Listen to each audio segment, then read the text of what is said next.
Selamat datang di channel kita Pontianak. Hari ini tanggal 15 Januari tahun 2002, dan pada sore menjelang malam ini kita akan melihat situasi di Jalan Gajah Mada Pontianak. Di jalan ini kita bisa menemukan pasar Flamboyan yang merupakan salah satu pasar tradisional utama di kota Pontianak.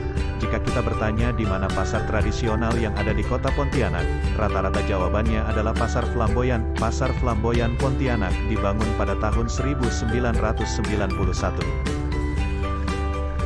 Sebagai salah satu pasar tradisional yang cukup dikenal di kota Pontianak, maka di 2012 sampai 2013 pemerintah kota Pontianak melakukan renovasi total terhadap pasar Flamboyan. Oleh karena itu, untuk saat ini kita bisa melihat bahwa pasar Flamboyan Pontianak tampak lebih bersih dan bernuansa modern, tidak seperti sebelumnya yang tampak sangat kumuh serta tidak beraturan. Di depan kita tampak Hotel Neo Pontianak yang terletak di sebelah kiri jalan dan Hotel Haris Pontianak terletak di sebelah kanan jalan. Jalan Gajah Mada dulu hingga kini merupakan pusat perdagangan warga Tionghoa Pontianak. Mereka dari pagi hingga malam hari berjualan di ruko-ruko, baik jualan makanan khas Tionghoa, apotik, hingga warung kopi. Maka tak heran usia ruko-ruko itu sudah terlihat tua, dari sisi desain arsitektur sampai warna catnya yang memudar. Tetapi saat ini kebanyakan ruko-ruko itu telah dicat ulang atau dimodernisasi.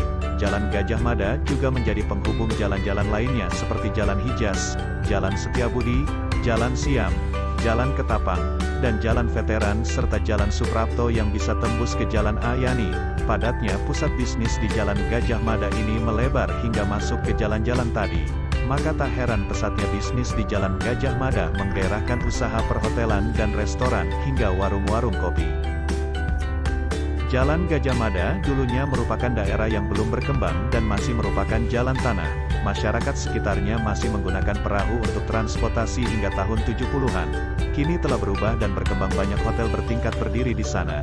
Dan sekarang Jalan Gajah Mada menjadi ikon wisata kuliner dengan gelar Coffee Street disebabkan banyaknya tempat atau warung kopi yang tersebar di sepanjang jalan tersebut. Dulu, salah satu sisi Jalan Gajah Mada adalah wilayah kuburan masyarakat Tionghoa. Pada sekitar tahun 70-an, kuburan itu dipindahkan pemerintah ke daerah Sungai Raya. Sebagai gantinya, pemerintah memberikan sebagian tanah bekas pekuburan itu kepada perkumpulan masyarakat Tionghoa yang kemudian dibangun menjadi yayasan-yayasan. Itulah kenapa banyak yayasan Tionghoa didirikan di Jalan Gajah Mada. Awalnya, Jalan Gajah Mada dinamai Jalan Kapitan. Kapitan ini sebutan untuk kepala kampungnya orang Tionghoa waktu zaman Belanda. Dia ini yang disuruh narik pajak ke orang Tionghoa lalu dibayarkan ke Belanda. Kemudian, Jalan Gajah Mada sempat pula dikenal orang dengan sebutan Gertak Putih, karena gertaknya atau jembatan dicat putih. Kalau Jalan Gusti Sulung Lelanang disebutnya Gertak Hitam, karena jembatannya dari kayu belian yang gelap. Dulu transportasi sungai adalah pilihan utama masyarakat untuk beraktivitas. Meski begitu, jalur parit di Jalan Gajah Mada bukanlah jalan yang sering dilewati lalu lintas perahu masyarakat. Baru sekitar tahun 90-an Jalan Gajah Mada mulai berubah wajah. Banyak pertokoan dibangun di sana-sini. Waktu itu pun yang bikin ramai itu paling cuma Pasar Swalayan Ligo Mitra, dan Pasar Swalayan ini masih berdiri sampai sekarang. Berbeda dengan warkop yang ada di Jalan Gajah Mada saat ini. Warkop-warkop zaman dahulu tidak buka di malam hari, hanya sampai sore. Setelah itu tutup, yang datang pun orang-orang tua. Dan sekarang warkop yang tersebar di Jalan Gajah Mada ini menjadi favorit anak muda Pontianak sebagai tempat nongkrong dan berbagi cerita. Selain warung kopi, di sepanjang jalan ini banyak sekali jajanan yang bisa kita nikmati. Dari pisang goreng, kue goreng, cai kue atau coipan, tahu suan atau bubur gunting yang terbuat dari kacang hijau, serta gerobakan-gerobakan kecil yang menjual lemon tea dan minuman segar lainnya. Sekarang kita telah sampai di ujung Jalan Gajah Mada, kita akan putar balik arah melalui Jalan Patimura dan masuk kembali lagi ke Jalan Gajah Mada yang sebelahnya lagi. Di depan tampak bangunan megah yang merupakan Gereja Katedral Santo Yosef Pontianak. Di sebelah kiri jalan juga tampak rumah makan Polo dan Apollo yang bersebelahan. Rumah makan tersebut terkenal dengan olahan mie tiao atau kue tiao sapinya. Ini merupakan tempat kuliner yang wajib dikunjungi oleh para wisatawan dari luar. Sebentar lagi kita akan sampai ke putaran balik yang tepat di depan Pasar Swalayan Kaisar. kita akan kembali lagi menuju ke Jalan Gajah Mada.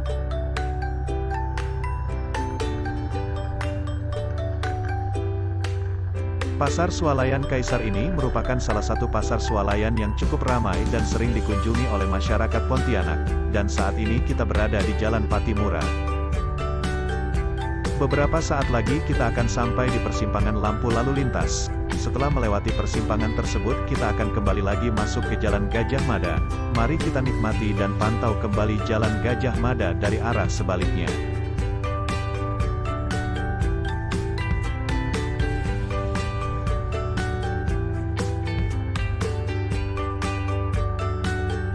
Untuk yang menonton video ini sekarang, jangan lupa subscribe, tekan tombol like dan share ke teman-teman lainnya biar channel ini bisa semakin berkembang dan memberikan informasi bagi kalian semua. Untuk para pengguna jalan yang lain, khususnya pengendara motor, tetaplah jalankan protokol kesehatan dan keselamatan dalam berkendara. Bagi para perokok, hargai pengguna jalan lainnya jangan merokok saat mengendarai sepeda motor. Itu bisa membahayakan orang yang berada di belakang kita, karena abu dari rokok bisa saja mengenai mata orang lain. Patuhi juga rambu-rambu lalu lintas, serta gunakanlah helm yang ber-SNI dan untuk menjalankan protokol kesehatan, selalu pakai masker saat berkendara. Untuk saat ini kita sudah kembali masuk ke Jalan Gajah Mada, langit sudah tampak gelap dan menandakan hari sudah malam, jalanan juga sudah mulai tampak ramai sekarang. Semoga malam ini tetap cerah sehingga kita semua bisa melewati malam minggu ini dengan bahagia.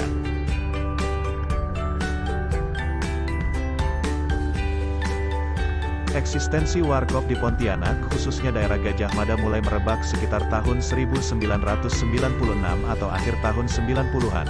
Daerah Coffee Street diawali warkop melawai yang menyediakan kursi untuk ngopi di luar bangunan utama. Ciri khas tersebut akhirnya menular ke warkop-warkop lain. Hingga kini, setiap warkop di Pontianak selalu menyediakan kursi di halaman warkop. Tradisi meletakkan kursi di luar bangunan utama sudah dimulai sebelum di Pontianak, tepatnya di daerah Singkawang dan Pemangkat. Usaha warkop di Pontianak ini menjamur karena modal usahanya murah dan tidak mudah basi atau rusak. Warkop di Pontianak, khususnya daerah Gajah Mada, mayoritas menggunakan kopi-kopi lokal yang dipasok dari daerah pesisir seperti Mempawah dan Sungai Kakap. Salah satu owner warkop terkenal di Pontianak, Asian, mengaku selalu menggunakan kopi lokal sejak warungnya berdiri 30 tahun lalu. Kopi di warkop Asian berasal dari daerah Punggur. Kopi lokal kualitasnya nggak kalah dari daerah lain. Cita rasa khas ini ditambah gaya khas Asian yang selalu bertelanjang dada saat meracik kopinya. Kegesitan Asian saat menyaring kopi menjadi daya tarik tersendiri bagi pengunjungnya. Tidak jarang para turis pun kerap berfoto di warkop Asian dengan latar belakang Asian yang sedang menyaring kopi. Mayoritas warkop di Pontianak dapat dibagi menjadi dua, yakni tradisional dan semi-modern. Warkop semi-modern menyediakan fasilitas Wi-Fi yang menunjang konsumen buat ngopi sambil berinternet ria. Sementara warkop tradisional lebih dikenal oleh mereka yang ingin menikmati sajian khas, kopi saring. Meski tanpa Wi-Fi, warkop tradisional pun nggak pernah sepi dikunjungi anak-anak muda. Jalan Gajah Mada semakin populer setelah jalan tersebut dijadikan sebagai kawasan Gajah Mada Coffee Street, karena di sepanjang jalan tersebut berjejer berbagai macam warung kopi, ditambah lagi dengan budaya nongkrong masyarakat kota Pontianak. Budaya nongkrong di Pontianak sendiri, tak terlepas dari warung kopi. Tak ayal, warung kopi di sepanjang jalan Gajah Mada selalu disesaki oleh muda-mudi Pontianak. Mereka rela menghabiskan waktu berjam-jam di warung kopi tersebut. Tak hanya untuk mengerjakan tugas kampus, kegiatan ekonomi seperti dealing atau kesepakatan bisnis, juga kerap terjadi di kawasan ini. Suasana warung kopi yang lebih luwes, mendorong para pengusaha untuk melakukan pertemuan bisnis di warung-warung kopi di Pontianak. Tampak di sebelah kiri jalan ada restoran Gajah Mada. Restoran ini cukup terkenal dan sebelum pandemi COVID-19, restoran tersebut banyak diminati warga lokal untuk dijadikan sebagai tempat untuk mengadakan resepsi. Deretan hotel-hotel juga tampak berdiri tegak setelah restoran Gajah Mada. Memang banyak sekali hotel yang ada di jalan ini. Berbagai macam hotel mulai dari bintang 2 hingga bintang 4 juga bisa kita temukan. Mari kita terus saling mengingatkan untuk menjaga protokol kesehatan. jangan sampai Jalan Gajah Mada ini tutup lagi seperti yang pernah terjadi sebelumnya. Dengan tutupnya salah satu ruas jalan ini bisa memberikan efek domino yang sangat besar bagi warga Pontianak, roda perekonomian bisa saja semakin lambat atau tidak jalan sama sekali. Rasa was-was untuk keluar pun selalu menghantui. Bersama-sama kita saling bahu-membahu melewati pandemi ini, dukung selalu program pemerintah dan selalu berdoa agar pandemi ini bisa segera berakhir. Kita sudah hampir sampai di ujung Jalan Gajah Mada. Terima kasih bagi yang sudah menonton video ini sampai akhir. Jangan lupa untuk terus kenalkan kota kita tercinta ini dengan share video ke teman-teman kalian. Untuk teman-teman yang belum subscribe channel kita Pontianak, jangan lupa untuk di-subscribe dan di-share kepada teman yang lainnya. Dan jangan lupa untuk like video ini. Terima kasih.